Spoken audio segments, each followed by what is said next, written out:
ત્રિતયાત્મકમ પરમભી દેયમ સદા વલ્લભમ. આવું ત્રિતયાત્મક સ્વરૂપ. બીજો એક ભાવ ત્રિતયાત્મક સ્વરૂપનો ગોલોક ધામમાં, નિત્ય લીલા ધામમાં શ્રી મહાપ્રભુજીના પ્રાગટ્યનો છે. શ્રી વલ્લભનું પહેલું પ્રાગટ્ય ક્યાં? શ્રી યમુનાજીનું પ્રથમ પ્રાગટ્ય ક્યાં? ગિરિરાજજીનું પ્રથમ પ્રાગટ્ય ક્યાં? તો કે નિત્ય લીલામાં. આ તત્વો સાક્ષાત લીલા પરથી ભૂતલ પર પધાર્યા છે. અને એટલે તો પરમાનંદ દાસજી જયારે પદ ગાયું ને, હરિ તેરી લીલા કી સુધી આવે, અને મહાપ્રભુજી 3 દિવસ સુધી મૂર્છિત રહ્યા, કારણ કે નિત્ય લીલાનું અનુસંધાન થઈ આવ્યું. રાસના 3 સ્થાન છે ને, ભાવ પ્રકાશમાં બતાવ્યું, ગિરિરાજજી, યમુનાજી અને વૃંદાવન.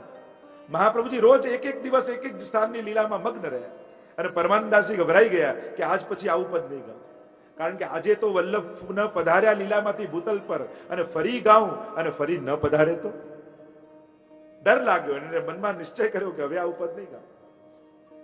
તો આ બધા તત્વો પરમ અલૌકિક તત્વો છે. અને એટલે જ શિક્ષાપત્રમાં હરિરાयजी एक बहुत सुंदर बात करे. शिक्षापत्र में हरिराय जी बड़ी सुंदर बात हमको समझाते हैं कि महाप्रभु जी, ठाकुर जी, यमुना जी, गिरिराज जी, व्रजभूमि ये परम अलौकिक तत्व हैं. आनी सरखामणी, आ तत्वोની સરખામણી ક્યારે કોઈની સાથે કરવી નહીં. વૈષ્ણવ આપણી શું આદત હોય, ક્યાંક સારો પર્વત જોઈએ ને એટલે કહીએ ક્यों ગિરિરાજજી જેવો પર્વત છે. હરિરાયજી ના કહે છે, ગિરિરાજજી જેવું બીજું કોઈ હોય જ નથી. गुसाई जी तो कहे छे महाप्रभु जी माटे, भावी न भूतोस्त्यपि, ऐसा कोई हुआ नहीं है, ऐसा कोई होगा नहीं, और ऐसा कोई है नहीं. श्री वल्लभ जैसा कौन हो सकता, श्री यमुना जी जैसा दूसरा कौन हो सकता. अपनी आदत હોય ક્યાંય નદી જોઈ ને ક્यों યમુનાજી જેવી નદી. જો નાનાને શ્રેષ્ઠ સાથે સરખાવીએ તેનું સન્માન કહેવાય, પણ કોઈ શ્રેષ્ઠને નીચા સાથે સરખાવીએ તેનું અપમાન કહેવાય. ક્યારે સરખામણી ન થાય. તમારા ઘરમાં કોઈ બેન કામ કરતા હોય અને કોઈ મહેમાન આવે, અને કામવાળા બેનને કોઈ એમ કે આ કેવી એના શેઠાણી જેવી જ લાગે છે, તો એ માલકીનને શું લાગે? એને સન્માન લાગે કે અપમાન લાગે? એ બહેનને જે કામ કરતા હોય એને શેઠાણી જેવા કહો તો એનું સન્માન છે, પણ શેઠાણીને કહો એના કામ કરતા એના જેવું કહો તો એનું અપમાન લાગે. वैसे ही इन अलौकिक जो परम अलौकिक तत्व है उनका किसी भी लौकिक तत्वों के साथ कभी भी समानता नहीं करनी चाहिए. इनके जैसा कोई तत्व हो ही नहीं सकता. महाप्रभु जैसा कौन हो सकता. तो श्री वल्लभ का नित्य लीला में सर्वप्रथम प्रागट्य हुआ. ऐसा प्रसंग आता है लीला में कि एक बार निकुंज में विराजे हुए प्रभु स्वामी जी का स्मरण कर रहे थे. राधा राधा राधा नाम का उच्चारण कर रहे थे, और रोम रोम में श्री राधा जी प्रकट हो गई प्रभु के. और इतने में स्वामी जी पधारी, और दूर से देखा स्वयं वह स्वामी जी का स्वरूप ठाकुर जी के हृदय में प्रकट हुआ, जो प्रयोग धर्मी स्वरूप कहते. और यहां स्वामी जी ने दूर से देखा, और उनको यह भ्रम हुआ कि प्रभु के पास कोई अन्य सखी विराजमान. और स्वामी जी नाराज हो गए. अरे प्रभु, आपसे मिलने में यहां तक आई और आप कोई अन्य सखी के साथ विराजमान हो, जाओ मैं आपसे बात नहीं करूं. मान धारण किया स्वामी जी ने, रिसाई गया स्वामी અને પીઠ દઈને વિરાજી ગયા. અને ઠાકોરજીને થયું કે અરે સ્વામીજી, હું આપનું જ નામ લેતો હતો, રોમ રોમમાં આપનું જ સ્વરૂપ જાગૃત હતું, અને આપ મારાથી રિસાવ છો, જાઓ હું આપની સાથે નહીં બોલું. અને ઠાકોરજી પણ પીઠ દઈને વિરાજી ગયા. સ્વામીજી પ્રભુને જોતા નથી, પ્રભુ સ્વામીજીને જોતા નથી. બંને ગાઢ માનધાન કર્યું છે, પણ બંને એકબીજા વગર એક ક્ષણ રહી શકે એમ નથી. બંનેને એક ક્ષણ બીજા વગર ચાલી શકે એમ નથી. બંનેના હૃદયમાં પ્રબળ વિપ્રયોગ જાગૃત થયો. ઠાકોરજીના હૃદયમાં સ્વામીજીનો અખંડ વાસ છે, સ્વામીજીના હૃદયમાં પ્રભુનો અખંડ વાસ છે. તો સ્વામીજીના હૃદયમાંથી પુંભાવ પ્રભુ, ઠાકોરજીના હૃદયમાંથી સ્ત્રીભાવ સ્વામીજી રૂપ, અને ત્રીજું સાક્ષી સ્વરૂપ વિરહ રૂપે પ્રગટ થયું બંનેના હૃદયમાંથી. અને આ ત્રણેય સ્વરૂપ જ્યારે વિકત્રિત થયા ત્યારે લીલામાં શ્રી વલ્લભનું આ સ્વરૂપે પ્રાગટ્ય થયું. રૂપમ તત્ત્રિતયાત્મકમ. આ બહુ ભાવાત્મક વાત છે, હું બહુ સાધારણ શબ્દોમાં તમને સમજાવું છું. સરળ શબ્દોમાં સમજાવું છું, બહુ ગૂઢ વાત છે. સાક્ષી સ્વરૂપ પ્રગટ થયું, કારણ કે જ્યાં સુધી લીલાનો સાક્ષી ન હોય ત્યાં સુધી એ લીલા રસનો સંપૂર્ણ અનુભવ થતો નથી. જો સાધારણ શબ્દોમાં તમને સમજાવું આ ગૂઢ વાતને, તો તમને કોઈ ઓરડામાં બંધ કરે, કોઈ રૂમમાં સારામાં સારા દાગીના આપે, સારામાં સારા કપડા આપે, મોંઘામાં મોંઘા ઘરેણા આપે, પણ ત્યાં કોઈ અરીસો જ ન હોય રૂમમાં, તો તમને આનંદ આવે? જ્યાં સુધી તમે સાક્ષી બની પોતાને જોતા નથી ત્યાં સુધી તમારા સજવાનો, શણગાર કરવાનો પણ તમને પૂર્ણ આનંદ થતો નથી. એમ જ ઠાકોરજી અને સ્વામીજી લીલા કરે છે, પણ આ સાક્ષી સ્વરૂપે જ્યારે લીલાનો રસનો અનુભવ કરે ત્યારે એમને લીલાનો સંપૂર્ણ આનંદ થાય છે. આ બહુ ગૂઢ વાતને સરળ ભાષામાં સમજાવવાનો પ્રયાસ કર્યો. અને શ્રી વલ્લભ સ્વરૂપ પ્રગટ થયું. વલ્લભ એટલે અતિ પ્રિય, જે ઠાકોરજી અને સ્વામીજી બંનેને અતિશય પ્રિય છે. વલ્લભનો અર્થ જ થાય પ્રિય. આપણે કહીએ ને પ્રાણ વલ્લભ, प्राण पण वाला. वल्लभ शब्द का अर्थ ही प्राण प्रिय होता. गए स्वामी जी के पास वल्लभ स्वरूप और समझाने लगे, अरे स्वामी जी, ठाकुर जी तो आपका ही स्मरण कर रहे थे, वहां और कोई नहीं था, उनके हृदय में आपके ही स्वरूप का प्रागट्य हुआ था. स्वामी जी का मान दूर किया. यहां ठाकुर जी को समझाया, अरे प्रभु, स्वामी जी को आपके हृदय में कोई अन्य सखी का भास हुआ, इसलिए स्वामी जी रूठ कर बैठ गई. आम ठाकुर जी ने समझाया, स्वामी जी ने समझाया, અને સ્વામીજીનો શ્રી હસ્ત પકડી શ્રી વલ્લભ પ્રભુની સન્મુખ લઈને આવ્યા. અને પ્રભુની સન્મુખ લઈને આવ્યા ત્યારે સ્વામીજી બે હાથ જોડી પંચાક્ષર મંત્રનું ઉચ્ચારણ ત્યાં કર્યું. અને એ સમયે પંચાક્ષર મંત્રનું પ્રાગટ્ય ભગવદ લીલામાં થયું કે હે કૃષ્ણ, હું તમારી છું. 3 વાર ઉચ્ચારણ થયું અને પંચાક્ષર મંત્રનું પ્રાગટ્ય થયું. અને ત્યારે ઠાકોરજીનું માન દૂર થયું. નિત્ય લીલા નિકુંજમાં ઠાકોરજી અને સ્વામીજી બંને સાથે બિરાજમાન થયા સુવર્ણના સિંહાસનમાં. અને આ વલ્લભ સ્વરૂપે શ્રી વલ્લભ આ યુગલ સ્વરૂપના અલૌકિક દર્શન કરી રહ્યા છે. અને બે હાથ જોડી દંડવત કરી અને નિત્ય લીલામાં શ્રી વલ્લભના મુખેથી ઉચ્ચારણ થયું. શ્રી એટલે સ્વામીજી, કૃષ્ણ એટલે ઠાકોરજી. અને ત્યારે વલ્લભના મુખારવિંદમાંથી અષ્ટાક્ષરનું પ્રાગટ્ય નિત્ય લીલામાં થયું. અને વલ્લભ બોલ્યા, શ્રી કૃષ્ણ શરણમ મમ, શ્રી કૃષ્ણ શરણમ મમ, શ્રી કૃષ્ણ શરણમ મમ. આ યુગલ સ્વરૂપની મારું શરણ છે. શ્રી એટલે સ્વામીજી, કૃષ્ણ એટલે ઠાકોરજી, એ જ મારું શરણ છે. અને આમ અષ્ટાક્ષર મંત્રનું શ્રી વલ્લભના મુખે નિત્ય લીલામાં પ્રાગટ્ય થયું છે. અને આમ નિત્ય લીલામાં શ્રી વલ્લભનું સ્વરૂપ પ્રગટ્યું છે, જે સ્વામીજી અને ઠાકોરજી બંનેને અતિશય પ્રિય છે. એટલે બંને શ્રી વલ્લભના મસ્તક પર શ્રી હસ્ત ફેરવી અને કહ્યું, આજથી આપનું નામ અમે શ્રી વલ્લભ રાખીએ છીએ.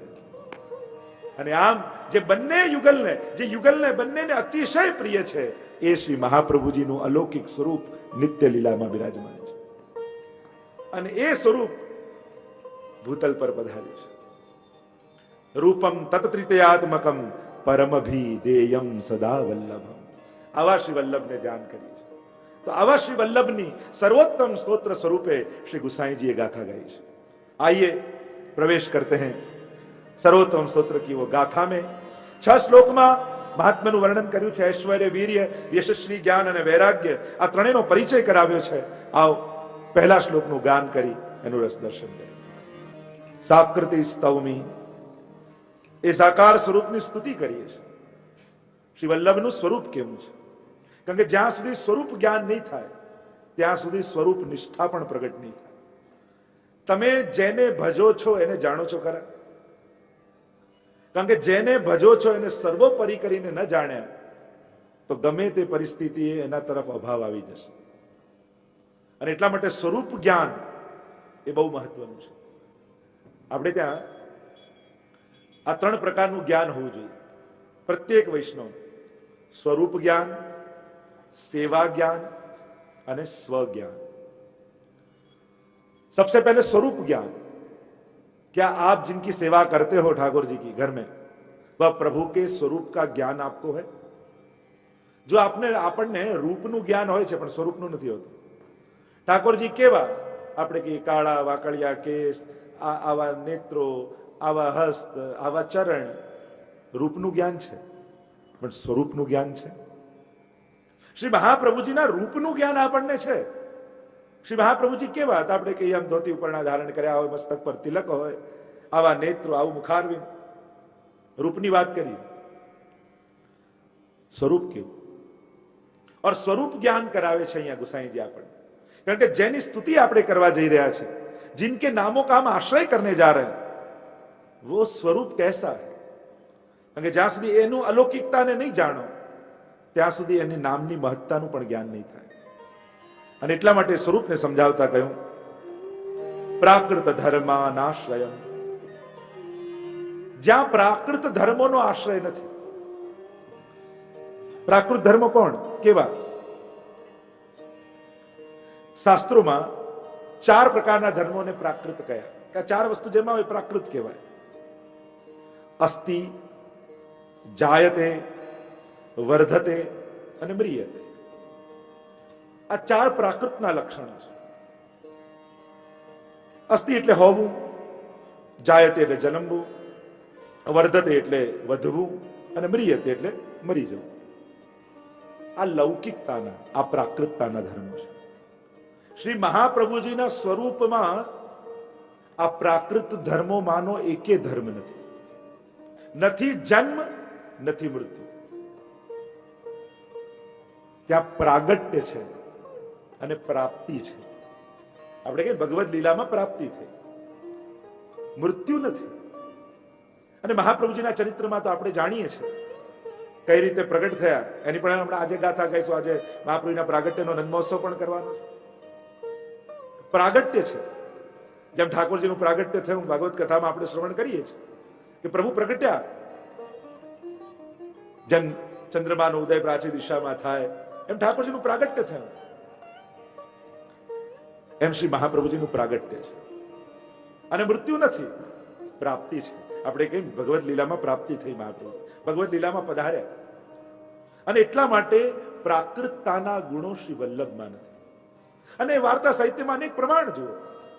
આપણે ત્યાં તો પ્રસંગમાં એવો પ્રસંગ આવે છે કે એકવાર મહાપ્રભુજી બિરાજમાન હતા અને એક વૈષ્ણવ આપના શ્રીઅંગને ચંદન સમર્પિત કરી રહ્યો. અને ચંદન સમર્પિત કરતા એ વૈષ્ણવના મનમાં સંશય થયો કે મેં તો સાંભળ્યું છે કે આપનું સ્વરૂપ તો સાક્ષાત પ્રભુનું રૂપ છે, પછી મને મનુષ્ય જેવું કેમ ભાસે છે, કેમ અનુભવે છે? અને આખા શ્રીઅંગમાં ચંદન સમર્પિત કર્યું. શ્રી ગુસાઈજીના પ્રસંગ છે. અને ગુસાઈજીએ હલકો ઉપરણો ધારણ કર્યો, ધોતી ઉપરણા ધારણ કર્યા અને આ વૈષ્ણવ પંખો કરી રહ્યો હતો. અને મનમાં સંશય થયો કે મેં તો સાંભળ્યું છે આ તો સાક્ષાત પૂર્ણ પુરુષોત્તમ છે, પછી મને મનુષ્ય જેવા કેમ ભાસ્યા? અને જ્યાં શંકા થઈ ત્યારે ગુસાઈજીને થયું કે આને સ્વરૂપનો અનુભવ કરાવવો જોઈએ. પંખો કરતા કરતા જ્યાં શ્રીઅંગના દર્શન કર્યા તો આખું શ્રીઅંગ જાણે સાક્ષાત શ્રીનાથજીનું શ્રીઅંગ હોય એવું શ્યામ રંગનો એને અનુભવ થયો. અને એનો સંશય સમાપ્ત થઈ ગયો. આ તો સાક્ષાત પૂર્ણ પુરુષોત્તમ છે. એમાં શ્રી વલ્લભના સ્વરૂપના ચરિત્રમાં તમે જુઓ, 84 વૈષ્ણવની વાર્તામાં તમે જુઓ, સાક્ષાત પૂર્ણ પુરુષોત્તમ સ્વરૂપે શ્રી મહાપ્રભુજીએ દર્શન આપ્યા. અને એટલે તો શ્રી વલ્લભને મહાપ્રભુ કહીએ છીએ. કારણ કે પુષ્ટિ માર્ગના પ્રત્યેક વાર્તાઓમાં વાંચી લો તમે, તમને એવા ઘણા પ્રસંગો જોવા મળશે કે જ્યાં મહાપ્રભુજીએ પ્રભુ સ્વરૂપે દર્શન આપ્યા હોય, પણ એવો ક્યાંય પ્રસંગ નહીં મળે કે જ્યાં પ્રભુએ મહાપ્રભુજી સ્વરૂપને ધારણ કરી અને દર્શન આપ્યા હોય. એનો કદાચ અર્થ એવો કરી શકાય કે પ્રભુ, જો પ્રભુનું સ્વરૂપ મહાપ્રભુજી લઈ શકે છે, પણ કદાચ પ્રભુમાં પણ એટલું સામર્થ્ય નથી કે મહાપ્રભુનું સ્વરૂપ લઈ શકે. એટલા માટે જ શ્રી વલ્લભ એ મહાપ્રભુ છે. એટલે અનેક પ્રસંગો એવા જોવા મળશે કે સાક્ષાત પૂર્ણ પુરુષોત્તમ સ્વરૂપે શ્રી વલ્લભે દર્શન આપ્યા, પણ એવો પ્રસંગ નહીં મળે કે શ્રીનાથજી વલ્લભ સ્વરૂપે દર્શન આપ્યા. પણ હા, જો તમારે શ્રીનાથજી બાવાના વલ્લભ સ્વરૂપના દર્શન કરવા હોય ને તો શ્રીનાથજીમાં સ્નાન યાત્રા સમય જો ધોતી ઉપરના શ્રીનાથજી ધર્યા હોય અને ધોતી ઉપરના ધર્યા હોય ત્યારે તમને એમ લાગે કે જાણે સાક્ષાત મહાપ્રભુજી ઠાડા હોય, જાણે સાક્ષાત શ્રી વલ્લભ ના ઠાડા હોય, એવો તમને અનુભવ થાય. તો શ્રી વલ્લભનું સ્વરૂપ કેવું છે? શ્રીમદ વલ્લભ रूप सुरंगे अंग अंग प्रति भावन के भूषण और वृंदावन संपत्ति अंगन. प्राकृत धर्मानाश्रय. प्राकृत धर्मोનો આશ્રય નથી, આ તો પરમ અલૌકિક સ્વરૂપ છે. અંગ અંગ પ્રતિ ભાવન કે ભૂષણ વૃંદાવન સંપત્તિ અંગન. વ્રજની સમસ્ત યુગલ સ્વરૂપની રસમય લીલાઓ જે રોમમાં રમી રહી છે, એ સ્વરૂપ શ્રી વલ્લભનું છે. અને એટલે જ ભગવદીઓ કહે છે કે વલ્લભ એ જ પુષ્ટિનું મૂળ છે. શ્રી વલ્લભનું સ્વરૂપ પુષ્ટિનું મૂળ છે, કારણ કે સર્વ લીલાઓ શ્રી વલ્લભના શ્રીઅંગમાં વિરાજમાન છે. એટલે જ ભગવદીઓએ કહ્યું શ્રી યમુનાજીના હાથમાં કમળનું ફૂલ એ જ શ્રી વલ્લભના ચરણમાં કમલ મૂળ. મહાપ્રભુના ચરણારવિંદની જયારે ચર્ચા કરીશું, મહાપ્રભુના ચરણારવિંદમાં કમળનું ચિહ્ન છે. એના ભાવ પ્રકાશમાં આચાર્યો સમજાવે છે કે આ યમુનાજી કમળની છડી લઈને કેમ ફરે છે. ભાવ એ બતાવ્યો કે કમળની છડી લઈને ઈશારો કરે છે કે હે દૈવી જીવો, પ્રભુની લીલાનો અનુભવ કરવો હોય તો આ કમળનો આશ્રય કરજો. તો આ કયું કમળ છે કે જે મહાપ્રભુજીના ચરણારવિંદમાં કમળનું ચિહ્ન છે ને, એ ચરણનો આશ્રય કરશો તો પુષ્ટિ સૃષ્ટિનો અનુભવ થશે, તો પુષ્ટિ રસનો અનુભવ થશે. જેમ ભગવાનના નાભી કમળમાં નાભીમાંથી કમળ ખીલ્યું અને બ્રહ્માજી ઉત્પન્ન થયા અને સમગ્ર સૃષ્ટિનું સર્જન કર્યું, એમ જ આ પુષ્ટિ સૃષ્ટિનું સર્જન શ્રી મહાપ્રભુજીના ચરણમાં રહેલા કમળમાંથી થયું છે. આ વ્રજ પણ કમલાકાર છે અને એ વ્રજ કમલાકાર જે છે એ આમાંથી પ્રાગટ્ય છે. વ્રજના કમલાકારની ભાવના છે ને, 56 પાંખુડીઓ આપણે ત્યાં વ્રજ કમલનો મનોરથ કરીએ, 56 ભોગનો મનોરથ કરીએ. પુષ્ટિ માર્ગમાં જે 56 ભોગ થાય કોઈ 56 પ્રકારની સામગ્રી નથી હોતી, 56 ભાવની सामग्री है, क्योंकि व्रज कमलाकार है और उस कमल रूप रहे व्रज की 56 पंखुड़ियां हैं. આપણે ત્યાં 32, 16 ને 8 એ પ્રકારની આખી 56 પાંખુડીઓનો ભાવ છે. એટલે વ્રજમાં મુખ્ય 56 સ્થાનો છે જ્યાં ભગવત લીલાઓ થાય છે અને દરેક લીલા સ્થળમાં વ્રજ ભક્તોએ આરોગાવેલો ભોગ એ છે 56 ભોગ. અને એટલે સૌથી મોટો ઉત્સવ આપણે ત્યાં 56 ભોગ માનવામાં આવે છે. મર્યાદામાં એવો ભાવ હશે કે 56 પ્રકારની સામગ્રી, પણ આપણે ત્યાં તો 56 ભાવની સામગ્રી છે. તો શ્રી વલ્લભનું અલૌકિક સ્વરૂપ શું છે કે વ્રજની સમસ્ત લીલાઓ શ્રી વલ્લભના શ્રીઅંગમાં બિરાજમાન છે. અને એટલે તો કહું વલ્લભ વરનું કહા બઢાઈ, જાકે રોમ રોમ પ્રતિ કોટી गोवर्धन गाय. याही में यमुना, याही में गोकुल, याही में ब्रजमंडलो, सबनते श्री वल्लभ नाम बलो. यहां तक हमारे भगवतियों ने कहा कि श्री वल्लभ के श्रीअंग में ही यमुना जी हैं, याही में गिरिराज जी हैं, याही में ब्रजमंडल है. हे वैष्णवो, एक वस्तु समझ लो, आज भक्ति में निष्ठा बढ़ाओ, विस्तार मत बढ़ाओ. भक्ति मार्ग में विस्तार વધારવાની જરૂર નથી, ભક્તિનું ઊંડાણ વધારવાની જરૂર છે. ઘણીવાર આપણા વૈષ્ણવમાં શું થાય, ઠાકોરજી બિરાજતા હોય ને પછી વૈષ્ણવ કોઈને ત્યાં જોઈને આવે, અરે એને ત્યાં તો લાલન બિરાજે છે, એટલે પછી મનમાં એમ થાય ચિત્ર સ્વરૂપની તો સેવા કરો, હવે લાલને પધરાવો. પછી લાલન પધરાવે. પછી પાછું કોઈ વૈષ્ણવને ત્યાં ગયા તો કે આને ત્યાં તો ગિરિરાજજી બિરાજે છે, મારે ત્યાં તો ગિરિરાજજી નથી, લાવ ગિરિરાજજી પધરાવો. પછી પાછું કોઈને ત્યાં જોયા મહાપ્રભુજીની વસ્ત્રજી સેવા છે, લાવ હવે આ પધરાવો. આમ કરીને એટલું વધારી લે પછી દુઃખી થાય, હવે મંદિર નાનું પડે છે. વિસ્તાર ન વધારો, નિષ્ઠા વધારશો ને તો એ જ ઠાકોરજીમાં તમને સર્વ સ્વરૂપોનો અનુભવ થઈ જશે. નિષ્ઠા વધારો સ્વરૂપમાં, સ્વરૂપ આસક્તિ વધારો. થોડા સમય પહેલા જ એક વૈષ્ણવ આવેલો ને કહેવા લાગ, મારે તો શ્રીનાથજી બિરાવે, મારે ગિરિરાજજી પધરાવે છે. મેં એમ કહ્યું, તને શ્રીનાથજીની કંદરામાં ગિરિરાજજી નથી દેખાતા? ગિરિરાજજી તો બિરાજે જ છે. તને ચરણારીમાં યમુનાજી નથી દેખાતા? તને મુખારીમાં મહાપ્રભુજી નથી દેખાતા? વિસ્તાર ન વધારીશ, ઊંડાણ વધાર, નિષ્ઠા વધાર. નિષ્ઠા વધશે અને અનન્યતા આવશે તો તને સર્વ રસોનો અનુભવ આજ ઠાકોરજી કરાવી દેશે. કારણ કે જે દિવસે યમુનાજીનો ઉત્સવ હશે અને યમુનાજી માટે ભાવાવેશ હશે, ત્યારે લાલનનું મુખારવિંદ જોજો, તમને યમુનાજી જેવું લાગશે. જે દિવસે મહાપ્રભુજીનો ઉત્સવ હશે અને જે દિવસે મહાપ્રભુજી માટે ભાવાવેશ હશે, એ દિવસે જોજો ઠાકોરજીના એ તિલકમાં તમને મહાપ્રભુજીનો તિલક દેખાશે.